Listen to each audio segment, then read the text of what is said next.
Okay, so a few of the talks have sponsors in front. Jeff's talk is one of them, so I just want to say a big thanks to Bugsnag. We use Bugsnag in all of our production apps. Bugsnag's been a huge supporter of Laravel, Laracon, the whole thing. So if you're looking for a way to detect automatically errors in your apps, they log them. They have a beautiful UI for managing bugs and other app issues. Definitely check out Bugsnag. And also for sure, if you could tweet them at Bugsnag and tell them thanks for sponsoring Laracon, that would be great. All right, so I'm going to let Jeff take it away. Jeff's going to be talking to us about Laravel Mix. He obviously needs no introduction, runs Laracasts, is an amazing member of the Laravel community. So thanks a lot, Jeff, and take it away. Let me see here. Okay, just one moment. Let me connect. Okay, are we all good? Looks good. I'm going to stop my video. You're good. Okay. All right, well, welcome everybody. This is fun. Feels a little weird. I'm used to being on stage where I can walk around and shake off all of the anxiety, but now I'm in a silent house sitting. So that's going to be great for the anxiety. And also, it's going to be great to tell jokes to a silent room. I encourage you to tell a joke in an empty house and see how dumb you feel.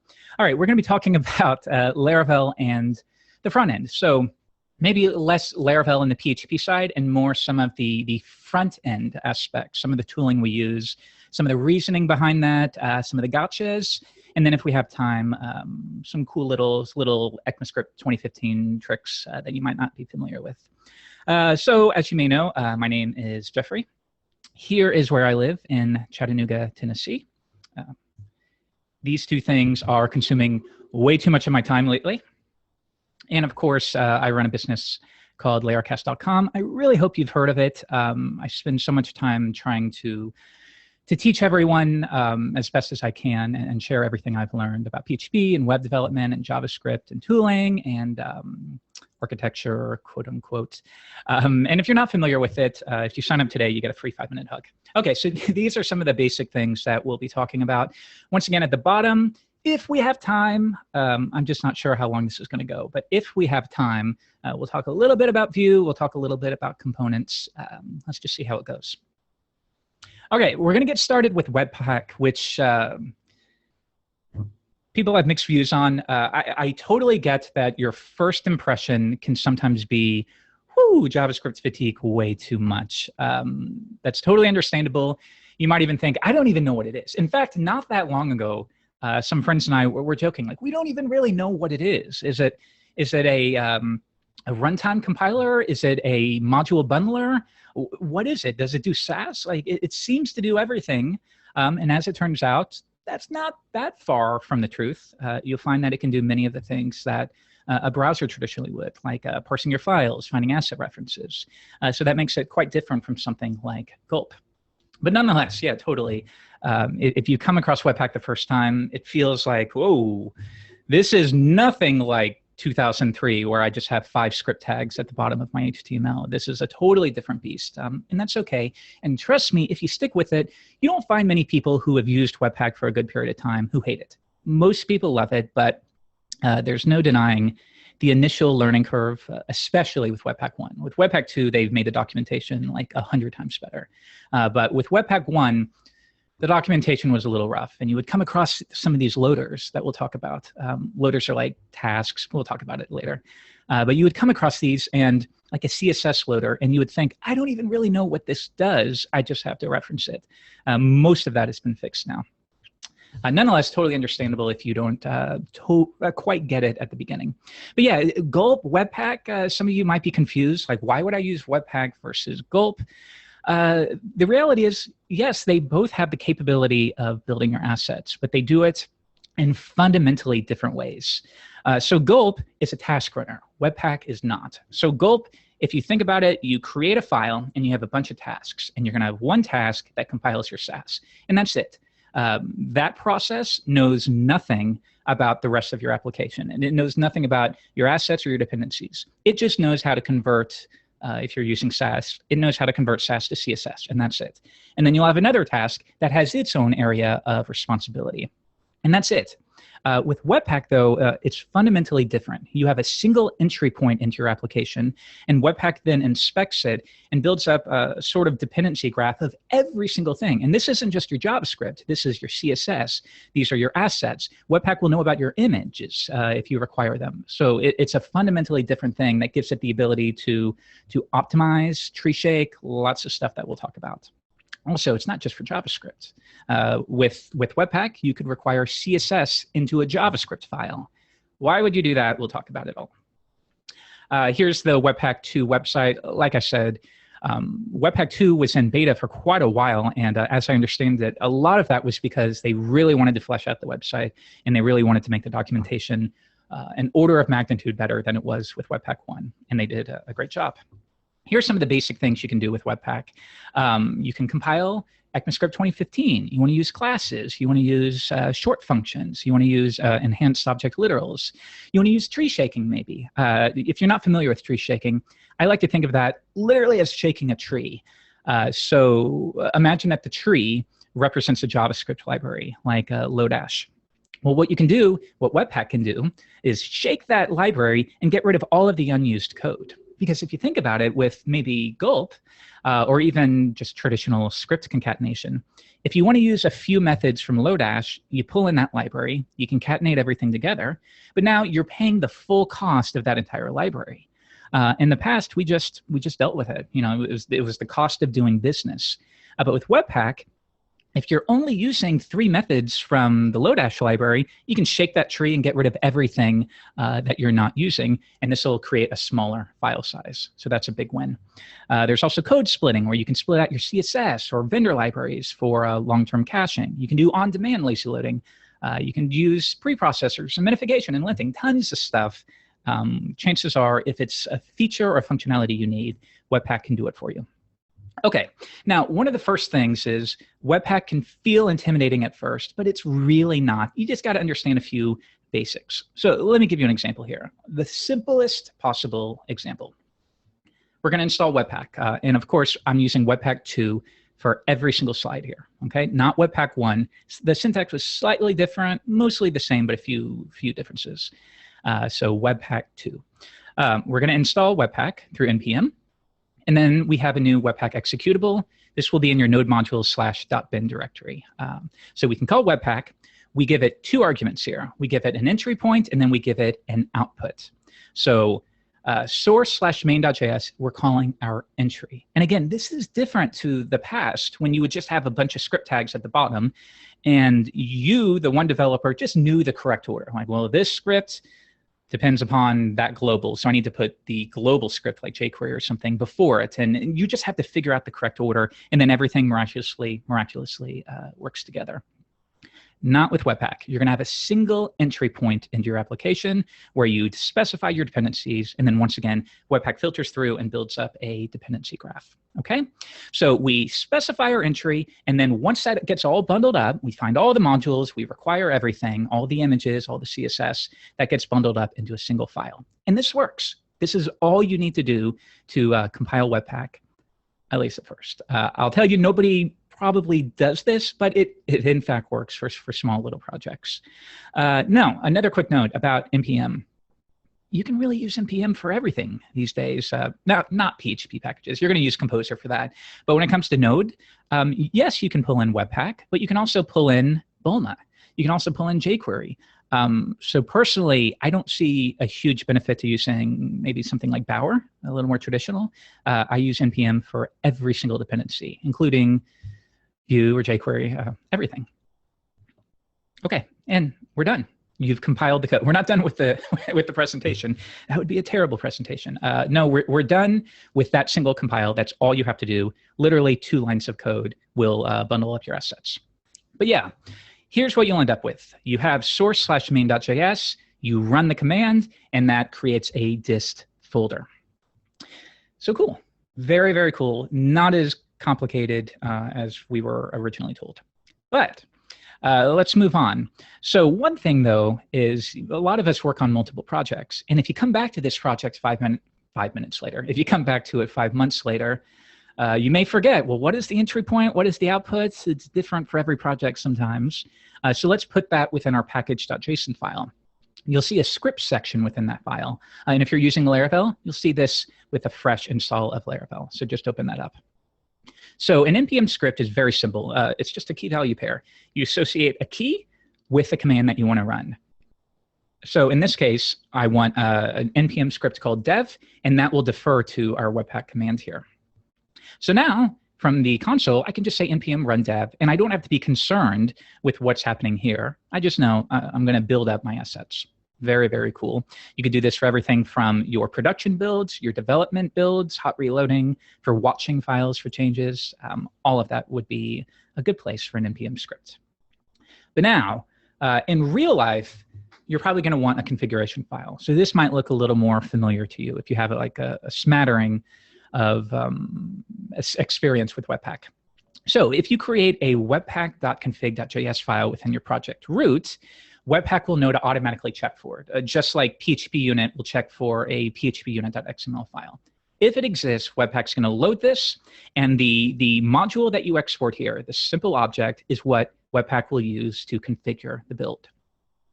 Now, at the top, we are requiring Webpack, and then you'll see module.exports equals an object. So below here, entry and output, these are two core principles or fundamentals of Webpack. We need to tell it the entry point into our app as well as the output. And this corresponds exactly, if I go back to what we had right here. Source/main is your entry, dis/bundle is your output.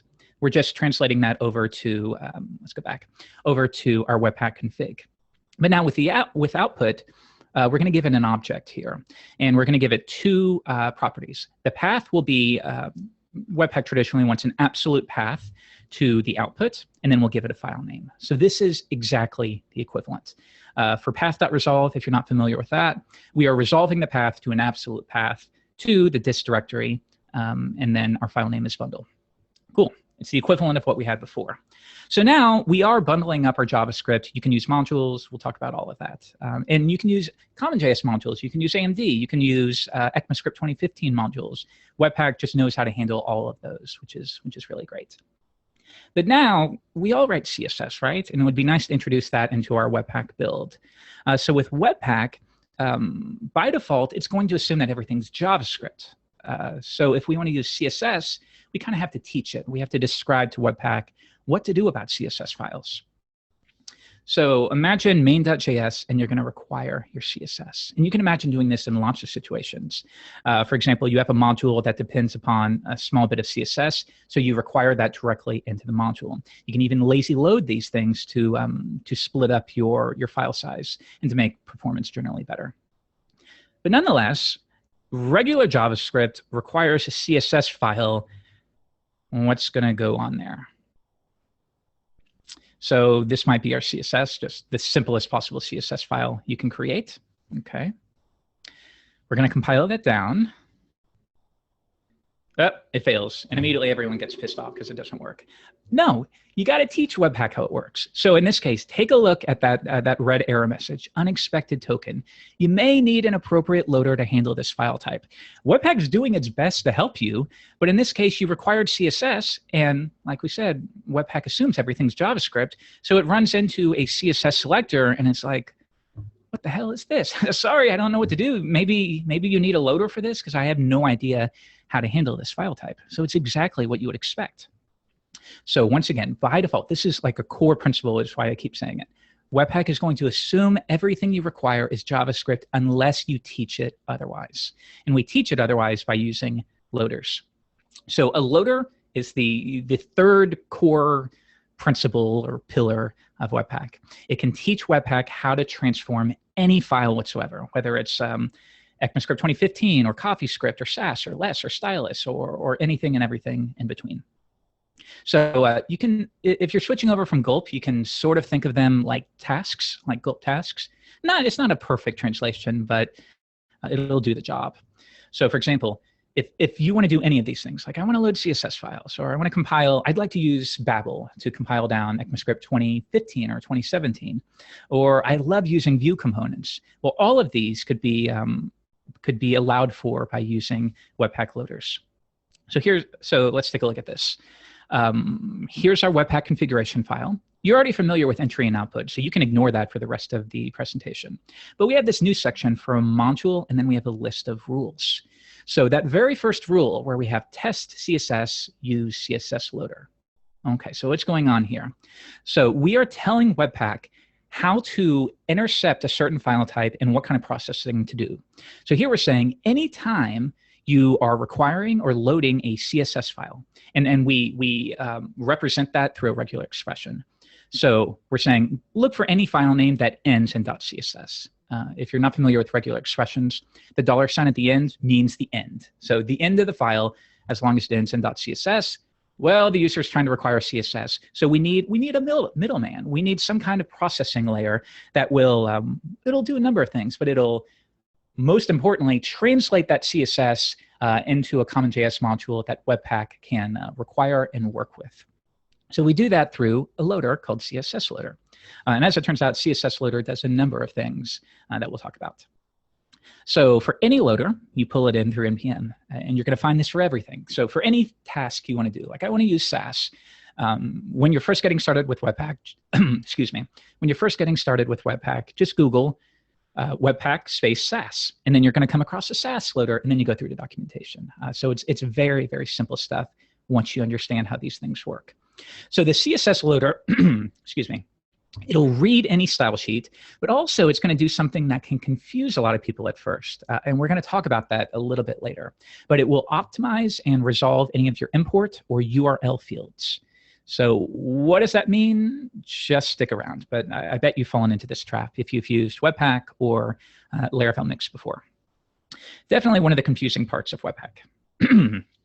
But now CSS loader in and of itself doesn't do anything beyond loading the CSS and optimizing a few things. So if you were to include this bundled script in your HTML and run it, you're not going to see anything. So we're going to split this up into two steps. You have one loader that will load the CSS, and then you're going to have another loader that will actually inject that CSS into the DOM. And we do that through the style loader. So let's pull that in. Now, exactly like I said, style loader is responsible for the single task of injecting this CSS into the DOM. So now we're starting to see steps here, almost like pipes. So we want to tell Webpack, like when you encounter a CSS file, first I want to load it as CSS. So I want to wrap it up into a format that Webpack can understand. But then I'm going to pipe that over to the style loader that's going to create an object that will insert the CSS into the DOM. Now, this is kind of a weird thing. You're going to specify your loaders from right to left. Strange. I'm sure there's a reason for it. I just don't quite know, to be honest. So this means first step when you encounter a CSS file is apply CSS loader. That will wrap it up. And then we're going to take that wrapped up module and then pass it over to the style loader, which will create the object and inject it into the DOM. OK, so we're going to compile that down. And there you go. If you run it in the browser, you include your bundle. And if you open up Chrome DevTools, you will see that we literally injected, you'll see that we injected the CSS directly into the head tag. So cool. Once again, you understand just basic things and you get everything else kind of fills in the gaps. It's very cool. So we know how to read CSS, right? But so far, the CSS file was just like a background color. What about when Webpack encounters other files, other file types that aren't JavaScript, like an image or a font or an SVG? Think about it. Once again, Webpack assumes everything's JavaScript unless you tell it otherwise. So what's going to happen here? So for example, we go back to our CSS file, and now we are requiring an image. Okay, example.gif, GIF, GIF, GIF, GIF, GIF. What's going to happen here? Think about it. Long and hard. Unless you tell Webpack otherwise, it always assumes that everything it comes across is JavaScript, but now we're giving it an image. Okay, well, it blows up. Once again, this will get you mad at first until you understand why it's blowing up. Take a look. Unexpected character, and that same dreaded sentence, you may need an appropriate loader. So it came across the GIF, and it didn't know what to do with it. It's like, hey, this isn't JavaScript, dude. So what do you want me to do here? I'm going to blow up, and you need to tell me what to do when I encounter this file type. Once again, this is what I mean when I say JavaScript is reading all of your assets. It understands this full graph of your JavaScript, your CSS, your images, your assets, your fonts. It understands all of that. It's kind of cool. So once again, loaders to the rescue. There is a loader called file loader. So here you can see that we've added a new rule to our webpack.config.js file. Our test is now saying, well, when you come across a .gif file, I want to apply the file loader. Now, the file loader will, yes, read the file, but also, I'm sorry, there's a loud ambulance outside, but also it has the capability of moving any of these relevant assets to your dist directory or your public folder if you're using Laravel. So we'll talk more about that because that can confuse you as well. So we install our new loader through npm. And it works. So once again, just a bit of understanding will make Webpack work beautifully. Great. But now let's go back to that because let's look at this. We're bundling up Webpack. It took 300 milliseconds, but yes, we got our bundle.js chunk, our asset, but above it, notice that long hash followed by .gif. This is what I meant by how Webpack can move the asset to your output folder. And we're going to talk about why it does that and why it's hugely useful, as well as how to disable it a little bit later. So just make a mental note of that, and we'll come back to it. Now in real life, like what about when your CSS includes a PNG file or a JPEG? We want to add a test that encompasses all of those. So once again, this stuff is standard practice with Webpack. So it's not like you have to do all of this manually. There's lots of boilerplate. If you go to any one of these loader GitHub pages, they'll give you some snippets that you can insert. So don't feel like you have to manually figure this out every time. But nonetheless, look for any of these file types, and we will associate the file loader with them. Cool. OK, so we can bundle up JavaScript. We can require our CSS. We can even inject that into the DOM. Later, I'm going to show you how to extract that CSS, because sometimes you may not always want it injected into the DOM. We'll talk about that. But now I would love to write ECMAScript 2015. So I want to use classes. I love JavaScript classes. I want to use enhanced object literals. I want to use short functions. I want to use lots of things. Right now, I can't do that. It's not, well, I could do that, but it's not going to work in older browsers. So we need some kind of transformation or maybe a loader where we can intercept any JavaScript file we require and apply Babel compilation.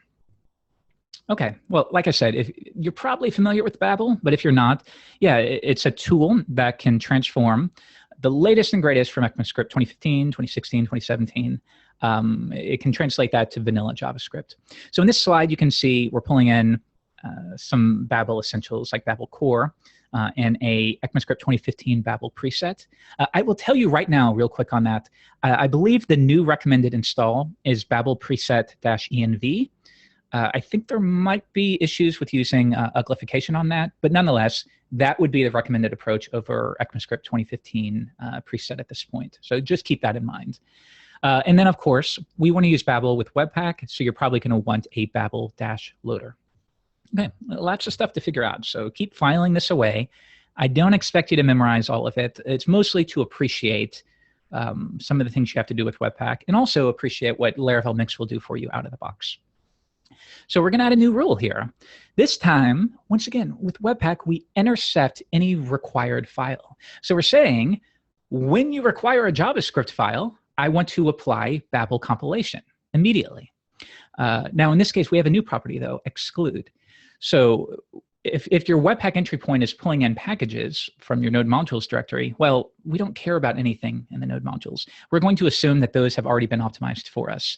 So we don't want Webpack to worry about inspecting all of those directories. So we're only interested in our application code. So when you require JavaScript, I want to add a layer or add a task or add a loader to compile all of that down to vanilla JavaScript. Now, this is something with Babel RC. Babel requires it. It has nothing to do with Webpack. It's just a configuration file that you put in your document root or your project root. where you specify the presets you want to use. And now in this case, you'll see we set modules to false. We do this because Webpack 2 includes ECMAScript modules out of the box, and it can handle all of that. So we don't need Babel to do that at all. All right, let's test it out.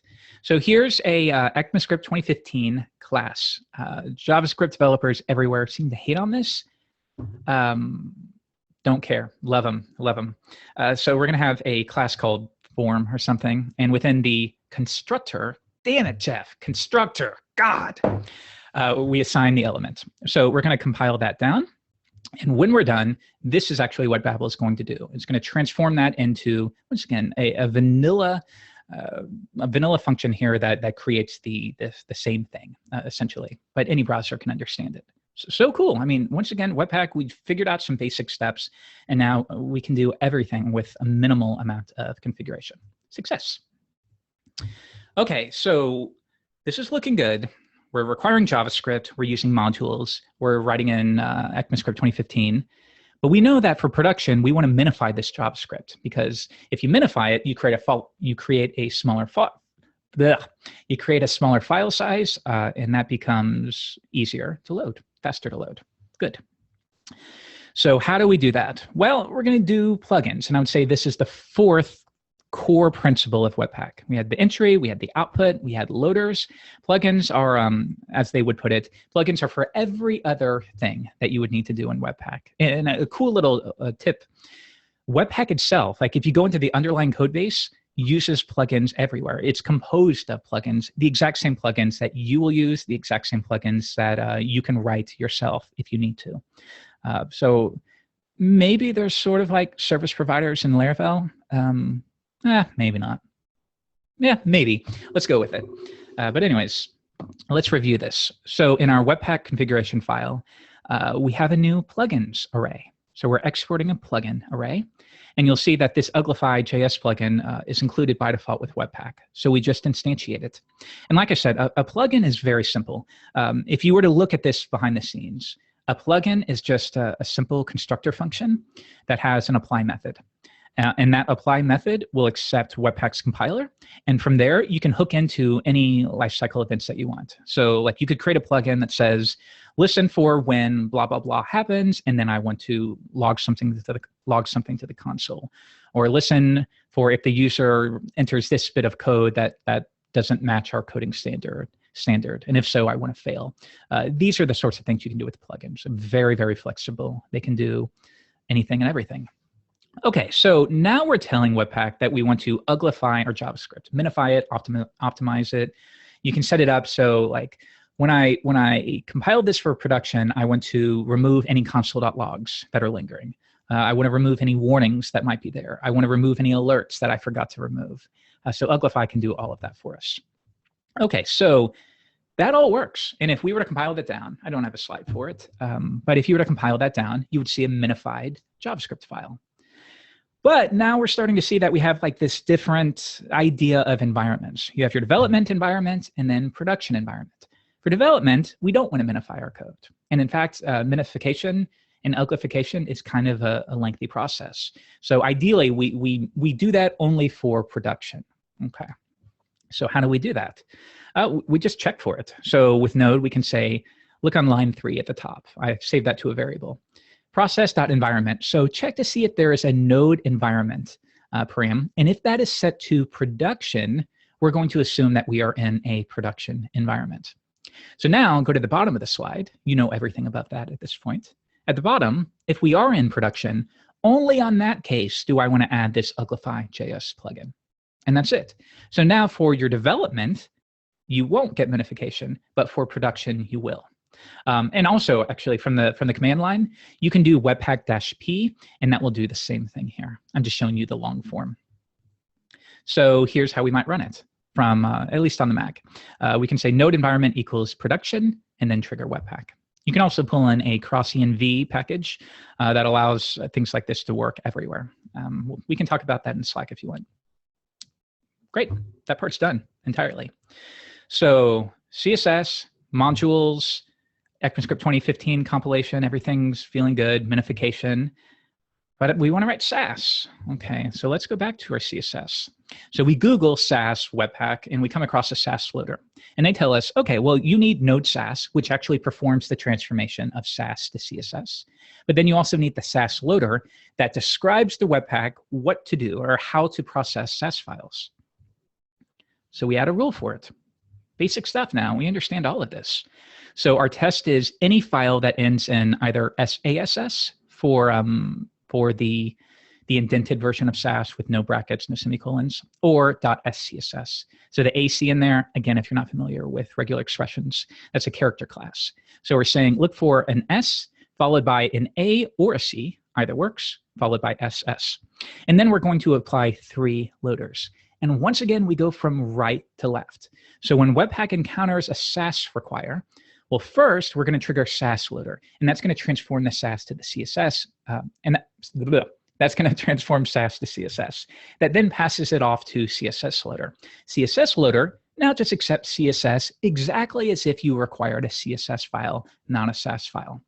CSS loader will optimize its imports and such, and then wrap it up into a common.js module and pass it over to style loader. Style loader accepts that and injects it into the DOM. And we have a dedicated slide for that. Great job, Jeff. Idiot. So now in your main.js file or in a Vue component or anywhere that is necessary, you can require this Sass and everything's just going to work. So we could, quick tip, you could require it in your JavaScript, or you could even do it within your Webpack configuration file. So before, you'll remember that we set our entry property to just a string, to source/main.js. But as it turns out, you could have multiple entry points. So we could say, I want an entry point called app. And yes, it's going to require main.js, but I'm also going to have it require my main.scss file in the process. Cool, great success. Well, almost.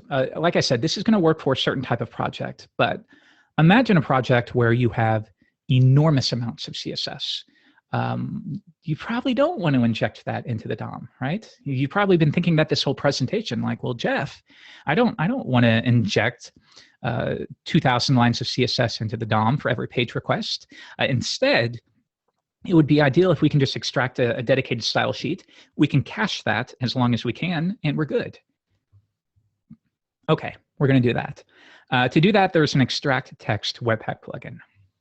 So this will split our bundle. So it'll take the bundled chunk, and it's going to split out all of the CSS into a dedicated file, a more traditional style sheet. So this is probably the most complicated slide. Don't worry, it's not that complicated. So at the very top, line 2, we create a new extract text plugin, and notice the string says bracket name.css. Name, think of that as like a wildcard that's going to fetch its value from your entry. So in our case, our entry is set to source/main.js. So basically, we're saying we want the style sheet to be main.css. And you can use those little bracket wildcards everywhere. You could add a hash to it. You could add a chunk hash. You could add the extension to it. So you can dynamically build up these output paths. Okay, next, we update our rule. So when you come across a Sass file, we're going to extract all of the relevant Sass using, once again, Sass loader to transform it, CSS loader to load it and optimize its imports. And notice there is no style loader there because we don't want to inject it into the DOM. That's going to be a fallback. For anything else or anything that doesn't work, we'll fall back to that. But otherwise, we're extracting it. So style loader would be superfluous. And then finally, we reference the plugin at the bottom. And that's it. So now when you bundle, you get a dedicated style sheet that, again, you can have your browser cache as long as possible. So there's no doubt about it. It's a lot to figure out. And once you figure out those core principles, it becomes an order of magnitude easier. But it's still true that, like, you start a new project and it's like, oh my gosh, I have to do this again. Or you start storing a GitHub repo or a gist where you can kind of copy and paste so that you don't have to remember this. Well, first, we'll get to that in a minute. But first, if you're interested in Webpack and really want to dig deep, I have a free series at Laracon called webpackcast.com. You can go there right now. It's currently in development. It'll be free forever, and it's going to cover all of this stuff and significantly more. Anyways, Laravel Mix was built for this very purpose. Laravel Mix was built to be a wrapper around your Webpack configuration so that you don't have to be responsible for figuring out and researching an extract text Webpack plugin. You just want to know it works. So we do all of the work, all of the research for you, and then you just get a nice little Fluent API you can use, and you're good to go. And again, I would say that's very much the wonderful thing about the Laravel ecosystem and the packages and the first-party packages. So much of it is people going through the work of figuring this thing out so that you don't have to. Because if you want to feed your family, it's probably not based upon learning Webpack. It's probably based upon building an application and releasing it. But Webpack is just one of those things you have to learn, or Gulp is one of those things. So it's nice if other people can wrap those up for the 80% of users who don't need to learn every inch and detail of it. So that's one thing I love about the Laravel community. So note that this is what you get with Laravel out of the box. Mix.js, and notice 2 arguments, entry point, output point. Exact same thing. This corresponds to Webpack. So this is what you would get with a fresh install of Laravel. Give me the app.js file within my resources folder, and I want to bundle that up to JS. And I'm going to assume that I can use modules there. I'm going to assume that I can use ECMAScript 2015. I'm going to assume that I can require CSS and stuff like that. You don't have to know what's going on behind the scenes. You just have to know you want JavaScript and you would like to use Sass. Or maybe you want to use stylus or less. We allow for all of it. So I think it's pretty cool. Now, quick little tip, actually, if we go back. You take a look at the output. That second argument can be a full file path. So it could be public/js/bundle.js. Or you can give it a directory. Or the public folder, the base folder, it's assumed. So if you want, you can leave that off. I often don't, just because I think it's helpful to be explicit about exactly what you mean by JS. So here, go into the public folder, and that's what I mean. But you can do either one. It's great. So let's go back. We're done. It's great. So I would think of Mix as handling the 80% use case. Yes, there will always be the 10 to 20% of companies that require very specific build processes. I don't expect Airbnb, as an example, to use Mix. They probably have I don't even know if they use Webpack, but if they do, they have a very specific build process. But very, very likely, you're part of the 80% where you can let us provide you some base features to get started with. And then if you want to, you can always build upon it from that point, and even take our existing Webpack file and maintain it yourself if you graduate to the 20% of users who need a lot of configuration. Now, so think about what this does. We have modules. We have ECMAScript 2015. It even has support for Vue components. Actually, on that note, with Vue components, we're big fans of Vue, those who work on Laravel and work on Laravel Mix, but Laravel's not shoving Vue down your throat. You can use any framework you want. Laravel couldn't care less, in fact, what framework you use. If you like Vue, we like it. We think it pairs well with Laravel. We have a couple optimizations to help you out, but it doesn't matter if you never want to use them. So something to keep in mind. And so, for example, like if you like React, I have a mix.react method you can use. And what that will do is almost equivalent to mix.js, but it also adds a layer to check, well, do you have the necessary Babel plugin for React? And if you don't, we're just going to pull that in manually for you, and we're going to update the Babel RC. So once again, it's just taking common use cases and wrapping it up so that you don't constantly have to research what plugin you need. I don't know about you, but that can sometimes drain me, where you're spending so much time on configuration and so little time actually building the thing, right? It's kind of funny. Okay, other things we can do with Mix. We can extract. So this would be Mix's equivalent of code splitting. It's exactly what it's going to do behind the scenes. So in this case, we're splitting out a vendor library. So think about it. You are bundling up your JavaScript. And as part of that, you're depending upon, let's say, Vue and jQuery. Okay, so you bundle that up into a file. But then a week later, you make 5 lines worth of, you change 5 lines in your application code. You fix something. You even add a comment. Well, now when you bundle it, the browser is going to have to refresh to request an entirely new copy that includes Vue and includes jQuery. And it has to do that over again, even though you just changed 5 lines of unrelated code. What would be cool is if we could split out a vendor file, and then we can tell the browser to cache that as long as possible, because it's rarely going to change. So now we have two files. You have vendor.js and then your application code, your app.js. If you make a change to your application code, you will bust the cache, true, but it's a much smaller file, and it's not going to affect the caching status of your vendor libraries. So that's what this is going to do for you. Now, when you do that, you're going to get three different files upon compile. You're going to get your application code, your vendor code, but you also might get this manifest. You definitely will, so it's not a case of might. You'll get a manifest.js file. This is basically the runtime for Webpack. When we extract, we put that into its own file so that we don't have to bust the cache when Webpack reruns. So yes, when you inject this into your HTML, you will have 3 HTTP requests instead of 1, but I still think it's a good trade-off, especially if you're using HTTP. Especially if you're using HTTP2. I always have trouble saying that. When I record screencasts and Laracast and I say that, I will say it 5 times because I mumble over my words. Okay, Sass. Once again, you didn't have to research Sass loader or pulling in Node Sass. We're just going to do that for you, mix.sass. If you want to override some of the Node Sass specific options, you can do that as the third argument. Now, if you want to use less, just change mix.sass to mix.less and you're done, right? Reference a less file and you're good to go. If you want to use stylus, now here's one cool thing we do with stylus.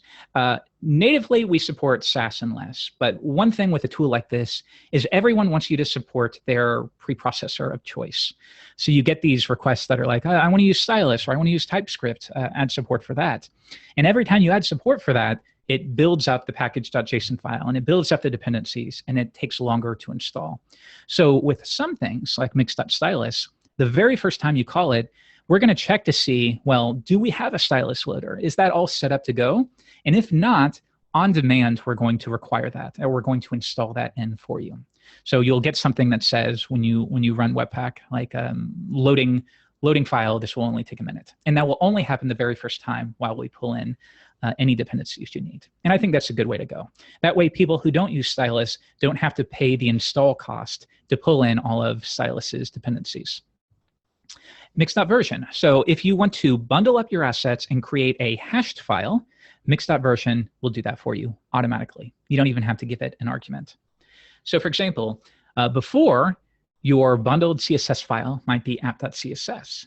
But when you add mix.version, we're going to apply a unique hash name there. And this, again, is ideal for cache busting because that hash is based upon the contents of the bundle.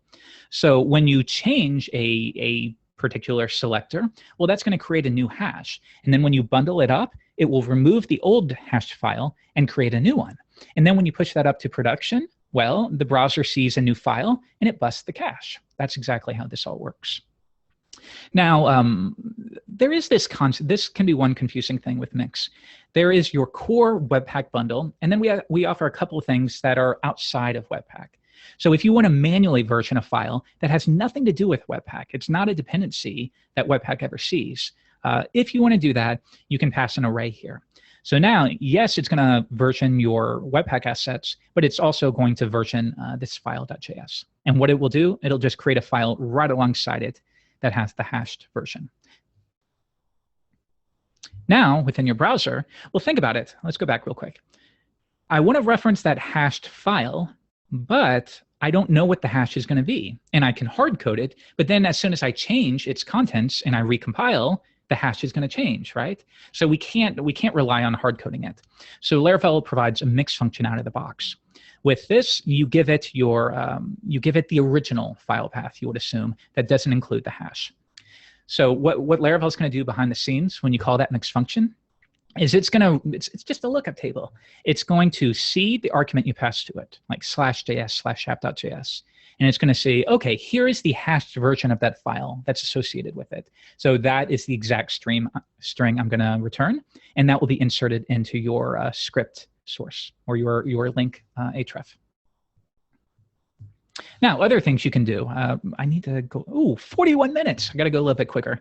Other things you can do for legacy projects, especially that weren't built with Webpack in mind, you can just do simple concatenation. I would say this is very good for old projects you have that depend upon a lot of old JavaScript tools and libraries that depend themselves on all of these globals that Webpack doesn't know about. In those cases, just use simple concatenation. And the same is going to be true for your CSS. Concatenate these styles into vendor.css, and I'm done. It will also minify them for production. You can override. So if you have custom Webpack configuration that Mix doesn't support, you call mix.webpackconfig, and then within it, you just paste in whatever you learned from the GitHub repo for whatever you want to pull in. Okay, we don't have time for that. Let's talk about one specific Mix gotcha that I think confuses a lot of people. And this concerns URL rewriting. If you're switching over to Gulp from Mix, it's very possible you might run into this. And it might get you mad at Mix, but it's actually a Webpack feature, and it's a very cool Webpack feature once you understand how things work. So we have app.scss. This is in a Laravel project. For our body, we're passing a background image. Okay. So go into the images folder and get example.jpg. Okay. Well, let's imagine that exists. This is what we would have before the compile. We run it. And this is what we would have after it. So yes, Mix and Webpack created your css/app.css file, but it also moved example.png over there. So think about it, and this can be confusing because right here, Webpack encountered this, and it's trying to find example.jpg not relative to your output folder, not relative to the public folder, but relative to resources, assets, sass, app.scss. And this confuses people because they might be using relative URLs in their Sass file with the assumption that once I compile this down to my public directory, where that file will be, well, then this file path will work. But that's not how Webpack works. Webpack has a full dependency graph, so it's trying to load this for you. And if you do not have an images folder within your resources directory, it's going to blow up because it can't find the file. So if everything goes according to plan, and you did have example.png in your resources folder, the file loader that we learned about, it's going to move that over. Even better, it's going to rewrite your CSS. So it moved example.png to an images folder, and then it updates the reference in your CSS to point to that. This is so cool. But admittedly, it can be confusing. Because think about it. If we go to that example where you're just assuming that this relative path is relative to the output directory and not relative to the current file, it's going to blow up because there is no images folder within your resources directory. So you run it and you get error, failed to compile. This dependency was not found in node modules, and you get mad and you tweet about it because you don't understand what's going on here. And that's okay. That's fair enough. So once again, when you have a relative path in your Sass or your LS, it's based upon the current file, not where you bundle it up. It is a key thing to understand here. So you can fix this in two ways. One, you can update your image paths to store them in the resources directory or your node modules package that you're pulling in, and they will all be pushed to your public directory. Or, good rule of thumb is just use an absolute path from your document root. So in this case, / we're starting at the domain root, and then we go to images, and Webpack will ignore that entirely. That's a good way to go, especially if you're upgrading a package that wasn't built with Webpack in mind. Another option with Laravel Mix, if you just want it to be kind of like how you had with Gulp, where you don't want Webpack or CSS Loader to touch or optimize your URLs in your CSS file, you do mix.options process CSS URLs false. Okay, we got to wrap this up. 45 minutes. Here's an example. I do this every presentation. I have to scan through these. If you want to add CoffeeScript, you can take a snapshot of that. 3, 2, 1. We're going to keep going. I like Mix a lot. Ask me any questions that you have about it. So ultimately, Webpack boils down to your entry point. What are we building? Your output. Where should this bundle be created? Your loaders. Let's teach Webpack how to treat files of this type. And then your plugins, which is every other possible thing you want to do. Hook into this compile event, and I want to do anything I want. The notifications, error checking, everything. Nope, don't have time for that. This was a review of Vue components. We're going to have to save that for next time. Sorry, folks. Favorite ECMAScript 2015 features. We're going to scan through this in 2 minutes. Don't get mad at me, Ian. Short functions in ECMAScript 2015. So before, you would have plans. You got time, Jeff. Voice of God here. We got it. Yeah, you know. I mean, you got to go fast, but. Okay. Yeah, do it. So then we're going to do this in 4 minutes, not 2 minutes. Okay, cool. So plans.filter. So we're filtering down these like subscription plans maybe, and we want to figure out which one of them, which set of them are active. And if we scroll to the top, we can see monthly and yearly are currently active plans, but lifetime is not active. Okay, so this is the traditional way you would do it with a long form function. But if we switch over to ECMAScript 2015, and again, with a fresh install of Laravel, you can use all of this, and with the understanding that we're going to bundle it all up for you, and we're going to make it work in any current browser that you would need to worry about. So now notice we can use short functions. Plans.filter, plan, arrow, plan.active. Now, if you're anything like me, the first time you see this, your immediate instinct is to complain and say, well, that's less readable. No, it's not. It's a new thing for you. Can you give it 5 minutes before you push it away? I love this so much. Once you understand the syntax, trust me, you're not going to be thinking, oh, I need a function keyword there to understand it. It's going to make perfect sense for you. Next, improved object literals. So once again, here's what you might have traditionally. This could be a view instance. So we require a couple components. And once again, with Laravel Mix, you can use view components out of the box. You don't even have to think about it. Or you can use something else. We don't care. So we have a mounted. So this is when view has mounted. Maybe we want to do some other operation. So we use a function there. But with ECMAScript 2015, we have enhanced object literals. So now you could say mounted parentheses. And once again, you leave off that function keyword altogether, as you see there. Lots of cool stuff. Next, if we go up to components, we'll notice that I can just reference the keyword there. So before you would have to say my key is search and my value is search. So you ever have that where your key and value are the exact same thing? That's what this is. So now if it's the same, you can just use the single form there. So a lot cleaner in my mind. Classes. Once again, I said JavaScript developers everywhere seemingly hate this. I don't know if they think it abandons the glorious functional nature of JavaScript. I don't think it does, but I love it. I don't care. So here, maybe we have like a Stripe payment method constructor object where we're going to set our publishable key. We're going to configure Stripe checkout, and then we update the prototype. This is just basic JavaScript stuff. We're adding a method called after card is accepted. This would be like an event handler. Okay, don't even worry about this, the actual code itself.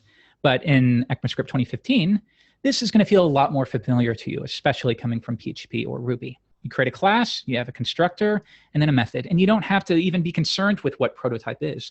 How many JavaScript teachers over the last 20 years have had to explain what prototype is? All of them. With this, you don't have to worry about it. Those who do need to dig deeper can, but just like everything, a small little layer on top of it can make this stuff so much clearer and friendlier to newcomers. Finally, template strings. So in the past, you have to use concatenation, right? So take this string plus user ID. With ECMAScript 2015, we can use interpolation like this. So notice this is basic stuff that you would see with most languages. We can inline that together, and that's really great. Here's another example. If we're building up a file like output.name plus this string plus the extension, you've done this 100 times. With ECMAScript 2015, you can just use interpolation like this, or template literals. Okay, I got to finish up. Modules, yeah, we talked about this a little bit. So in the past, you could use common.js using require. Notice that first example, require Lodash, and then I want the merge with method. This is another example of pulling in a full library when you only may be using a couple methods on it. Now, there are ways around that, but again, with Webpack and ECMAScript modules, you can use tree shaking to get rid of all of that. So here we have a module that we required, merge with, and then we call it. And you don't even need to know what's going on here. We just know that we're pulling in this functionality. We're not assuming that it's a global, so we have perfect encapsulation. We're not relying upon weird globals that the next person to this file may not know about. Here's the new version. You import merge with from Lodash. We get tree shaking. Anything else we don't use will be stripped out. And then finally, we have our merge with method. It's the equivalent, but much better. All right, so yeah, we kind of had to go quickly through the view and the component section. Sorry about that, but hopefully you maybe have a bit more appreciation for some of the things that Laravel and Laravel Mix are doing for you. But remember, if you ever need to graduate to basic Webpack, it's really important that you understand some key fundamentals. So I hope you enjoyed it. That'll do it. Right. Let's see here. I think I'm back. All right. Great job, Jeff. Amazing, as always. Let me bring this up. There we go. All right. Wow. Lead off batter. You hit a home run. Great job. Hear me?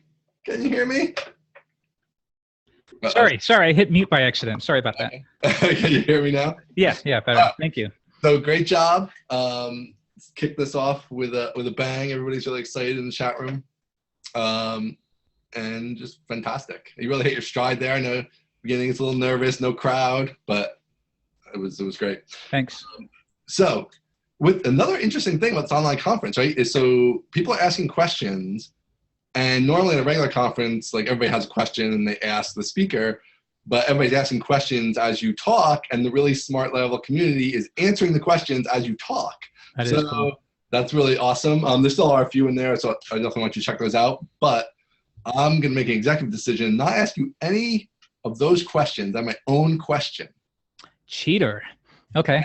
My own question is, I need the 3-minute review of Zelda Breath of the Wind. That's what I need here, Jeff. That's what I need. Let's do it. All right. For anyone who is interested, I would say Breath of the Wild very possibly is the greatest game ever created. Whoa! I'm not even joking. I'm not even joking.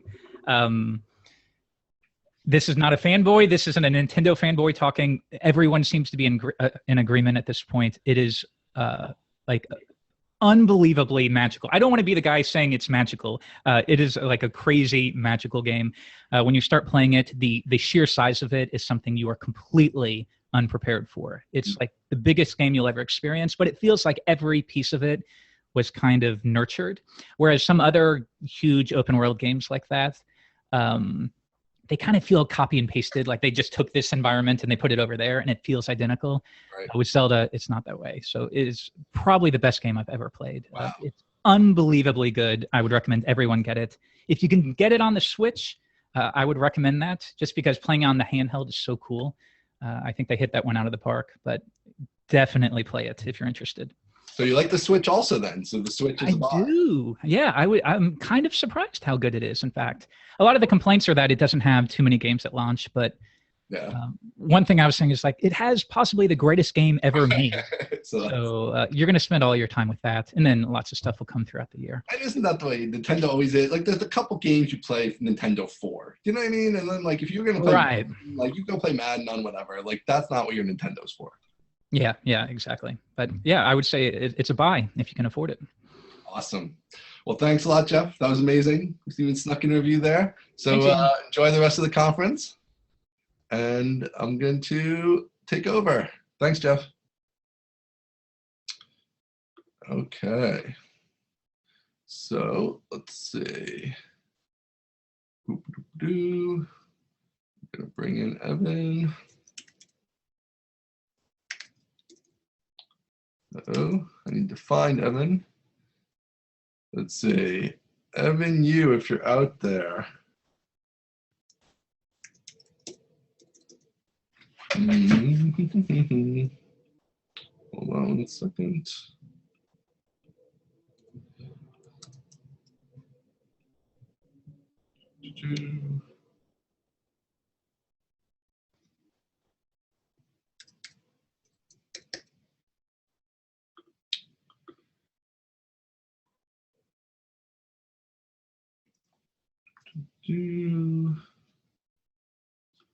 All right, have we seen Evan? Evan is missing.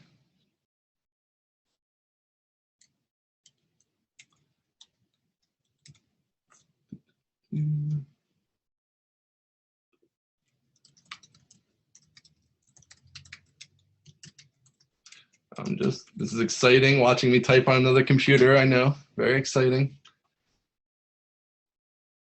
Evan is in Slack, but I cannot find him in Zoom, so we shall see.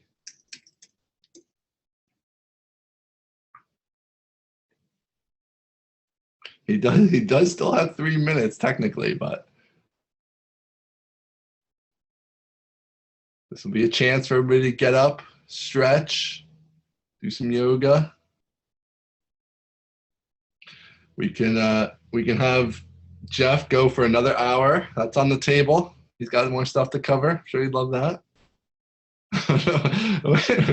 People got crazy crazy gifts in here already. Look at this. We're memifying Evan here.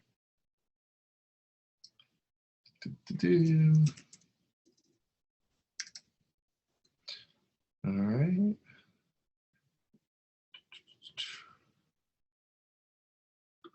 I'm going to put this next sponsor up while we're waiting.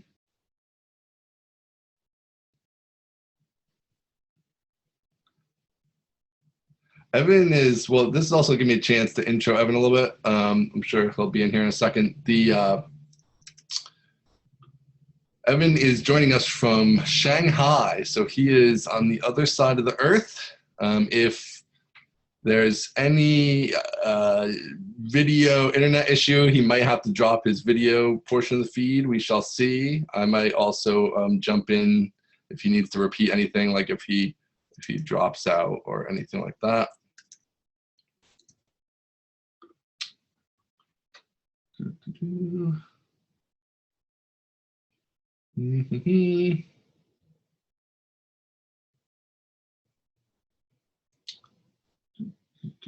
Oh wait, I got a message from Evan. Okay, he needs a couple minutes, so we're gonna give Evan a couple minutes. Jeff, you're free to turn off your video. Oh, actually, that's my job. I will kick you out so you can join us elsewhere. Stop video. Okay. There we go. Jeff's off the hook. So we're going to give Evan 5 minutes here, guys. So, you know, do whatever it is you do. Maybe ask some questions of Jeffrey in the questions for Jeffrey channel. And then we'll get started with Evan in just 5 minutes or so. So let's just say 10:05 Eastern, and then whatever. 5 minutes from now, exactly. And I will be back on in a moment.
All right, we're back. We got Evan.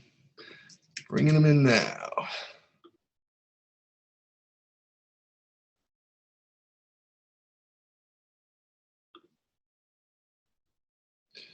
There he is.